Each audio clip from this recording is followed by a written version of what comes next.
এবারে প্রবাসের সংবাদ। কাতার প্রতিনিধি গোলাম মাওলা আকাশ ও সৌদি আরবের জেদ্দা প্রতিনিধি হানিস সরকার উজ্জ্বলের পাঠানো তথ্যচিত্রে প্রবাসের সংবাদ জানাচ্ছেন বিনিয়ামিন। কাতারের দোহায় বাংলাদেশি শিক্ষার্থীদের সংবর্ধনা ও নবীন সদস্য সম্মেলনের আয়োজন করেছে ইসলামী আন্দোলন বাংলাদেশ।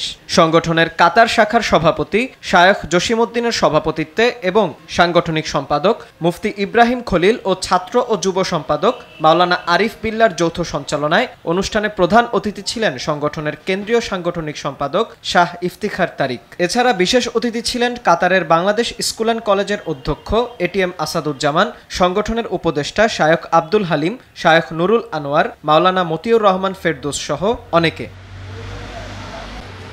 বাংলাদেশ জাতীয়তাবাদী স্বেচ্ছাসেবক দলের ৪৫তম প্রতিষ্ঠাবার্ষিকী উদযাপন করেছে সৌদি আরব পশ্চিমাঞ্চল স্বেচ্ছাসেবক দল। সংগঠনের সিনিয়র যুগ্ম আহ্বায়ক আলমগীর হোসেনের সভাপতিত্বে এতে প্রধান অতিথি ছিলেন পশ্চিমাঞ্চল বিএনপির সদস্য সচিব মীর মনিরুজ্জামান তপন। অনুষ্ঠানে বক্তব্য দেন সিআইপি চৌধুরী কিসমত, মোহাম্মদ সেলিম হোসেন, আওলাদ হোসেন, আলাউদ্দিন সিটিজি, হানিস সরকার উজ্জ্বল ও জাহাঙ্গীর সরকার ইকবাল। এ সময় উপস্থিত ছিলেন আমজাদ হোসেন, ইকবাল প্রধান, রাসেল, আক্তার হোসেন, ফারুক, দেলোয়ার হোসেন, সালাউদ্দিন জনি, আব্দুর রহিম, আব্দুল আউয়াল, সাগর ও শাকিল সহ অনেকে।